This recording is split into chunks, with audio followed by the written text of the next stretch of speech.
ব্যবসা বাণিজ্য বিশ্লেষণ নিয়ে ডিবিসি নিউজের নিয়মিত আয়োজন তালিকাতে স্বাগত জানাচ্ছি। আপনাদের সাথে আছি আমি রিফাত তাসনোভা। পরাধীনতার শেকল ভেঙে স্বাধীনতার মূল মন্ত্রই ছিল দারিদ্রতা, দুর্নীতি, সামাজিক বৈষম্য ও অর্থনৈতিক মুক্তি। কিন্তু প্রশ্ন হলো, বিজয়ের 53 বছর পর মিলেছে কি সেই অর্থনৈতিক মুক্তি? তথ্য উপাত্ত, সামাজিক অর্থনৈতিক সূচক যদিও বলছে না, মেলেনি। 5 দশকে অগ্রগতি হয়েছে অনেক খাতে, উন্নত হয়েছে মানুষের জীবনযাপন, কিন্তু দেশের অর্থনীতি এখনো চেপে আছে উচ্চ মূল্যস্ফীতি। রপ্তানির আড়ালে অর্থ পাচার, ঋণ খেলাপি, রাজস্ব আয় ঘাটতি, রিজার্ভ স্বল্পতা সহ নানামুখী চ্যালেঞ্জ দেশের অর্থনৈতিক অগ্রগতির পথে বাধা হয়ে আছে। সামনের দিনগুলোতে এসব চ্যালেঞ্জ মোকাবেলা করে আসবে কি কাঙ্ক্ষিত উন্নয়ন? এসব নিয়ে আমাদের আজকের আলোচনা। বিজয় 53 বছর, কাঙ্ক্ষিত অর্থনৈতিক মুক্তি মিলল কতটা? আলোচনা করতে অনলাইনে যুক্ত হয়েছেন সেন্টার ফর পলিসি ডায়ালগ সিপিডির সম্মাননীয় ফেলো ডক্টর মোস্তাফিজুর রহমান। আপনাকে স্বাগত জানাচ্ছি আমাদের আজকের আয়োজনে। ধন্যবাদ, আপনাকেও ধন্যবাদ জানাচ্ছি এবং আপনাদের যারা শ্রোতা এবং দর্শক আছেন তাদেরকেও বিজয়ের শুভেচ্ছা জানাচ্ছি। জি, আমি যেমনটি আসলে বলছিলাম যে 53 বছর পেরিয়ে 54 বছরে বাংলাদেশ, এই অনেক সময় বাঙালি জাতির জন্য, কিন্তু অর্থনীতি আসলে কতটা অগ্রসর হয়েছে? ধন্যবাদ। আমাদের তো একটা 5 দশকেরও বড় সময় চলে গেল স্বাধীনতার পরে, এবং এই সময়টাতে আমাদের অবশ্যই গৌরব এবং অহংকার করার মতো অনেক কিছুই আমাদের আছে, এবং সেটা সরকারের সেখানে কৃতিত্ব আছে, ধারাবাহিক যেসব সরকার এসেছে সেখানে জনগণের কৃতিত্ব আছে, আমাদের যারা উদ্যোক্তা, আমাদের যারা উৎপাদক, আমাদের যারা এখানে সরকারি খাতের বাইরে বিভিন্ন কর্মকাণ্ড করে থাকেন, আমাদের যারা ইনফরমাল সেক্টর, সবাই মিলেই কিন্তু সেই যে অর্জন, সে অর্জনের সে ভাগীদার। কিন্তু প্রশ্নটা হলো যে কারণে আমাদের মুক্তিযুদ্ধ হয়েছিল, যে আমরা কেবলমাত্র অর্থনৈতিক প্রবৃদ্ধি না, আমরা একটা অন্তর্ভুক্তিমূলক একটা উন্নয়ন আমাদের আকাঙ্ক্ষা ছিল। আমাদের শহীদদের, আমাদের আকাঙ্ক্ষা ছিল সুশাসন প্রতিষ্ঠা করা, আমাদের আকাঙ্ক্ষা ছিল যে আমাদের দেশের যে উন্নয়ন হবে সেই উন্নয়নটার অংশীদার হবেন হলো সাধারণ মানুষ। এই যে আকাঙ্ক্ষাগুলি ছিল, যে আকাঙ্ক্ষাগুলিকে সামনে রেখে আমাদের শহীদরা তাদের চরম আত্মোৎসর্গ দিয়েছেন, এবং বিশেষত এবারের যে প্রেক্ষাপটে আমাদের যে বিজয় দিবস পালিত হলো, এই অগাস্টের ছাত্র জনতার অভ্যুত্থানের প্রেক্ষাপটে, সেটাকে যদি বিচার বিবেচনা করি, তাহলে তো অবশ্যই আমাদের অনেক কিছু কিন্তু অনার্জিত রয়ে গেছে। আমরা যখন শুরু করেছিলাম তখন আমাদের সমপর্যায়ের ছিল দক্ষিণ কোরিয়া, আমাদের সমপর্যায়ের দেশ ছিল মালয়েশিয়া, আমাদের সমপর্যায়ের দেশ ছিল ভিয়েতনাম। তাদের অবস্থা তো আরো খারাপ ছিল, তখন যুদ্ধ চলছিল তাদের দেশে। তার সাথে যদি তুলনা করি, তাহলে তো অবশ্যই আমাদের দেশের অনেক যে সম্ভাবনা ছিল, এই জনমিতিক যে ডেমোগ্রাফিক ডিভিডেন্ড ছিল, আমাদের উৎপাদনশীলতা বাড়িয়ে, আমাদের সামাজিক সুরক্ষা বাড়িয়ে, আমাদের রপ্তানি আরো সেখানে চাঞ্চল্য এনে, আমাদের ব্যক্তি খাতের বিনিয়োগকে আরো সেখানে ত্বরান্বিত করে, এবং সর্বোপরি একটা সুশাসনের মাধ্যমে আমাদের অর্থনীতি এবং অর্থনীতির যে বেনিফিটস গুলো আছে সেটা সাধারণ মানুষের কাছে পৌঁছে দেওয়া, সেই জায়গাটাতে তো আমরা অনেক পিছিয়ে গেছি। একটা উন্নয়নের একটা আখ্যান ছিল, যেখানে গড় যদি আমি ধরি, তাহলে গড়ে অনেক ধরনেরই আমাদের অর্জন আছে, এবং আগের প্রজন্ম থেকে পরের প্রজন্ম তাদের জীবনযাত্রার মান তারা উন্নত করতে পেরেছেন, এটা অস্বীকার করার কোনো উপায় নেই। কিন্তু এই গড় থেকে যদি আমরা নিচে যাই, তাহলে কিন্তু আমরা আরেকটা সমান্তরাল বাস্তবতা দেখি। এই সমান্তরাল বাস্তবতায় আমরা দেখি যে আমাদের সর্বোচ্চ আয়ের যারা আছেন তাদের থেকে সর্বনিম্ন যারা আয় করেন, তাদের পার্থক্য 2010-এ যদি হলো 32 গুণ, তাহলে 2022-এ এসে দাঁড়িয়েছিল সেটা 83 গুণ। আমরা যদি দেখি যে আমাদের যে ব্যাংকিং সেক্টর আমাদের অর্থনীতির একটা মূল চালিকা শক্তি হিসাবে কাজ করতে পারত, সেই ব্যাংকিং সেক্টরকে লুটপাট করে এবং সেখান থেকে অর্থ নিয়ে আমাদের এই আর্থিক যে ব্যবস্থাপনা, সামষ্টিক অর্থনৈতিক যে ব্যবস্থাপনা, এটাকে অনেক দুর্বল করে দেওয়া হলো।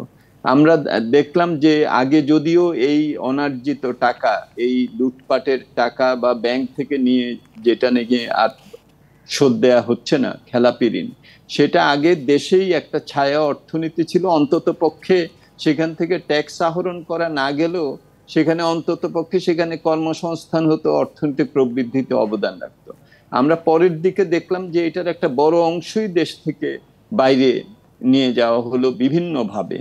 সেটা হুন্ডি হাওলা, সেটা রপ্তানি যে মূল্য সেটা থেকে কম দেখিয়ে, আমদানির মূল্যকে বেশি দেখিয়ে, এইভাবে নানানভাবে আমাদের দেশ থেকে একটা বড় অঙ্কের টাকাও কিন্তু চলে গেল। সুতরাং যে ধরনের সম্ভাবনা বাংলাদেশের অর্থনীতি ছিল এবং যে সম্ভাবনাটাকে আমরা সামষ্টিকভাবে বিশেষত প্রান্তিক স্থির আয়ের মানুষের মাঝেও আমরা এটাকে বন্টন করতে পারতাম, সেটা কিন্তু আমরা করতে পারিনি। সুতরাং সেখানে একটা বড় ধরনের আমাদের কিন্তু একটা হতাশা বলবো বা এটার সাথে একটা আমাদের অনার্জন বলবো, সেটা কিন্তু থেকে গেল। এখন একটা সম্ভাবনা আমাদের সৃষ্টি হয়েছে যে আমরা সেখান থেকে শিক্ষা নিয়ে কিভাবে আমরা একটা অন্তর্ভুক্তিমূলক, সামাজিক বৈষম্য হ্রাসমূলক এবং দ্রুত প্রবৃদ্ধিমূলক একটা অর্থনীতির দিকে আমরা নিয়ে যাওয়ার জন্য আপনি এখানে আমি একটু বলতে চাই, হয়েছে। এখানে আমি একটি বিষয় একটু আপনার কাছে জানতে চাবো। আপনি রেমিটেন্সের কথা বলছিলেন এবং একই সাথে বৈষম্যের কথাটাও এখানে চলে এসেছে। আমাদের রিজার্ভের একটি ঘাটতি রয়েছে, নানামুখী সমস্যা, আমাদের আমদানি রপ্তানি হিসেবেও কিছুটা গরমিল রয়েছে এবং বিভিন্ন খাতে সবচেয়ে বেশি যে জিনিসটি দুর্নীতি। আমরা দেখেছি শ্বেতপত্র প্রণয়ন কমিটি তারা যে প্রতিবেদনটি দিয়েছে সেখানে বিভিন্ন খাতে আমরা দুর্নীতির এই চিত্র দেখতে পাই। আপনি কি মনে করছেন পরবর্তী যে সরকারই আগামীতে ক্ষমতায় আসুক না কেন এসব দুর্নীতিকে তারা পাশ কাটিয়ে বা এই যে ক্ষতিগুলো হয়েছে সেই ক্ষতিগুলোকে পূরণ করে আবার অর্থনীতিকে চাঙ্গা করার জন্য তাদের কি করা উচিত?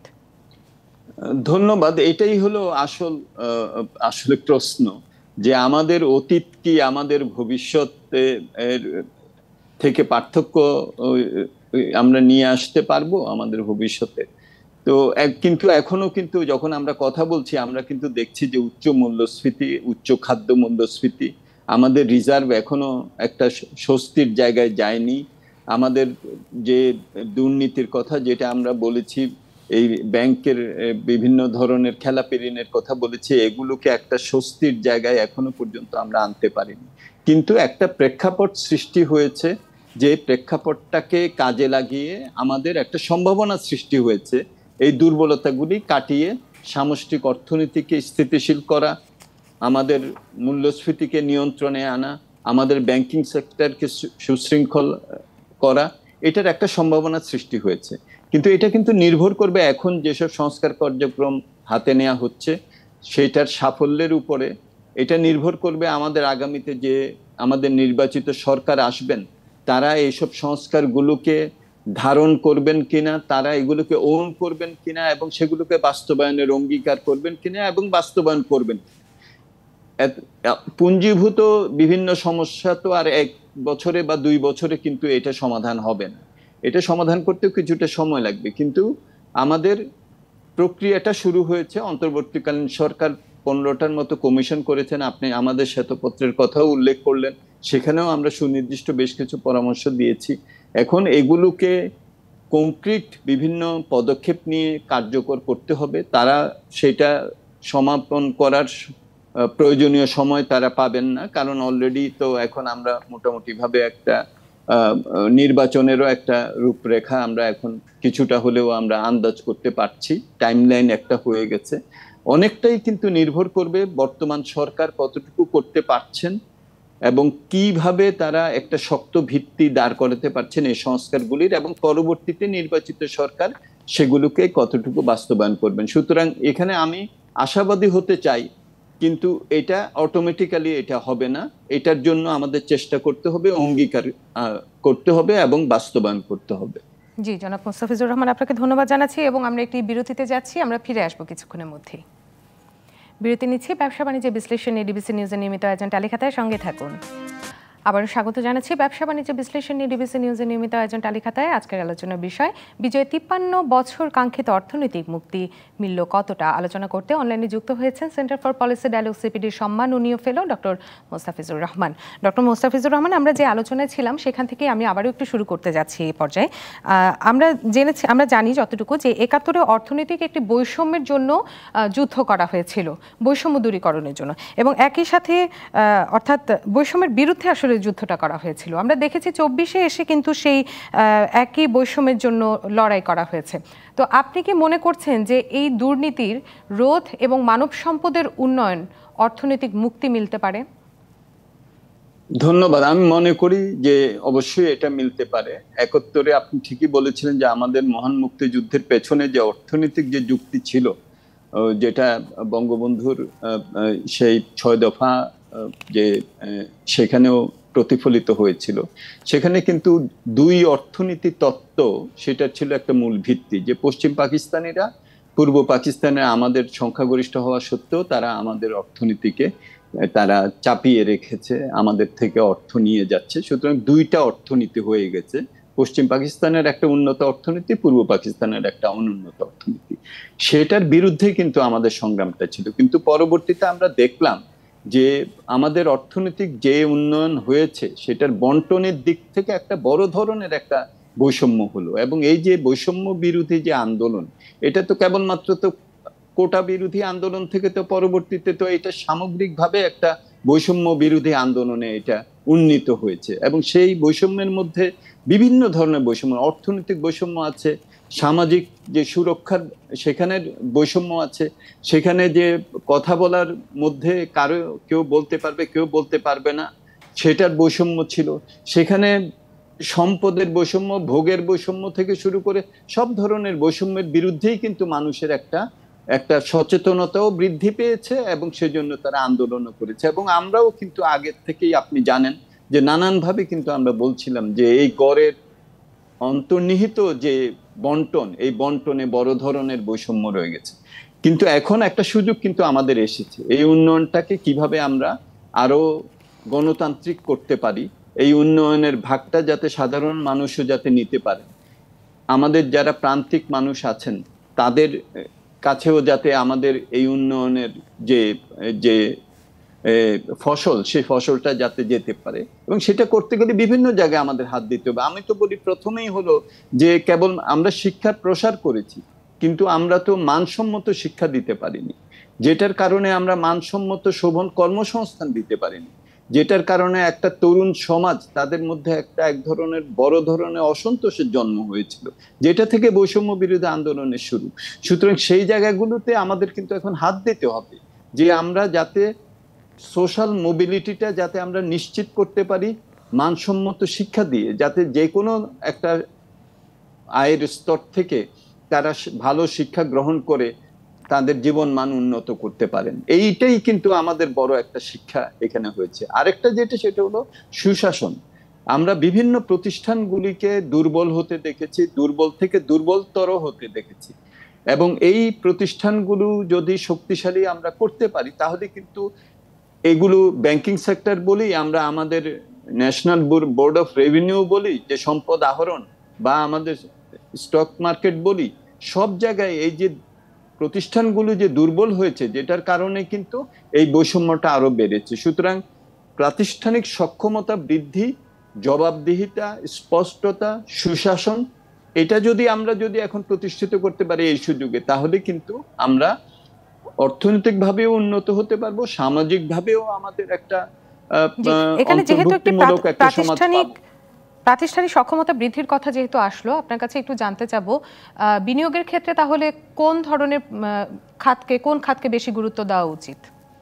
অবশ্যই আমরা যদি আমাদের অর্থনৈতিক প্রবৃদ্ধি করতে চাই তাহলে বিনিয়োগের উপরেই আমাদের বেশি জোর দিতে হবে। এবং আমাদের দেশে সরকার 1 টাকা বিনিয়োগ করলে ব্যক্তি খাত 5 টাকা বিনিয়োগ করে, এরকম একটা অবস্থায় ব্যক্তি খাতের বিনিয়োগের জন্য একটা পরিবেশ, অনুকূল পরিবেশ করা, এবং সেখানে যাতে যেসব প্রতিবন্ধকতাগুলি তারা বিভিন্ন প্রতিষ্ঠান থেকে পান, ব্যাংকিং সেক্টর থেকে শুরু করবো। ব্যাংকিং সেক্টরের এই যে খেলাপি ঋণের কারণে এখন কিন্তু আমাদের ঋণের যে সুদ, এটা অনেক উপরে উঠে গেছে। এরকম একটা অবস্থাতে তো ব্যক্তিখাত বিনিয়োগ করতে তো অনুৎসাহিত হবে। যেসব প্রণোদনা, এই প্রণোদনাগুলিকে আমাদেরকে টার্গেটেড ভাবে করতে হবে, যেখানে প্রণোদনাগুলি কাজে লাগে। আমাদের তথ্য উপাত্তের মধ্যে বিভিন্ন ধরনের বিচ্যুতি আমরা শ্বেতপত্রে দেখিয়েছি, কিভাবে আমাদের উৎপাদন, চাহিদা, আমদানি, আমাদের স্টক থেকে আমাদের যে বিভিন্ন ভাবে আমরা যে বিতরণ করি টিসিবি ইত্যাদির মাধ্যমে, এর মধ্যে যে একটা বড় ধরনের তথ্য বিভ্রাট, এগুলোকে আমরা যদি অ্যাড্রেস করতে পারি তাহলে আমরা আমাদের অর্থনৈতিক ব্যবস্থাপনা আরো উন্নত করতে পারবো। এটার জন্য কিছুটা সময় লাগবে। এখন আমরা যখন বলছি, এখনো আমাদের মূল্যস্ফীতি তো অনেক উপরে এবং সাধারণ মানুষ এটার কারণে হিমশিম খাচ্ছেন। একটু সময় লাগবে, কিন্তু আমরা যদি আমাদের প্রতিষ্ঠানগুলিকে শক্তিশালী করে ব্যাংকিং খাতকে যদি আমরা যদি একটা সুশৃঙ্খল অবস্থায় যদি আনতে পারি, তাহলে আমাদের ব্যক্তি খাতের বিনিয়োগকারীরাও সামনে এগিয়ে আসবেন, আমাদের রপ্তানি বাড়বে, কর্মসংস্থান বাড়বে এবং অর্থনীতি এবং একই সাথে আমরা এটা যেহেতু রপ্তানির বিষয়টি আসলো, আমরা এটাও প্রত্যাশা করছি যে রপ্তানির ক্ষেত্রেও বৈচিত্র্য আনা হবে, কারণ আমরা স্পেসিফিক কিছু প্রোডাক্টে আটকে রয়েছি। ধন্যবাদ জানাচ্ছি আপনাকে। ধন্যবাদ আপনাকে। দর্শক, এই ছিল আজকের আয়োজনে, এই ছিল আজকের তালিখাতায়। সঙ্গে থাকুন।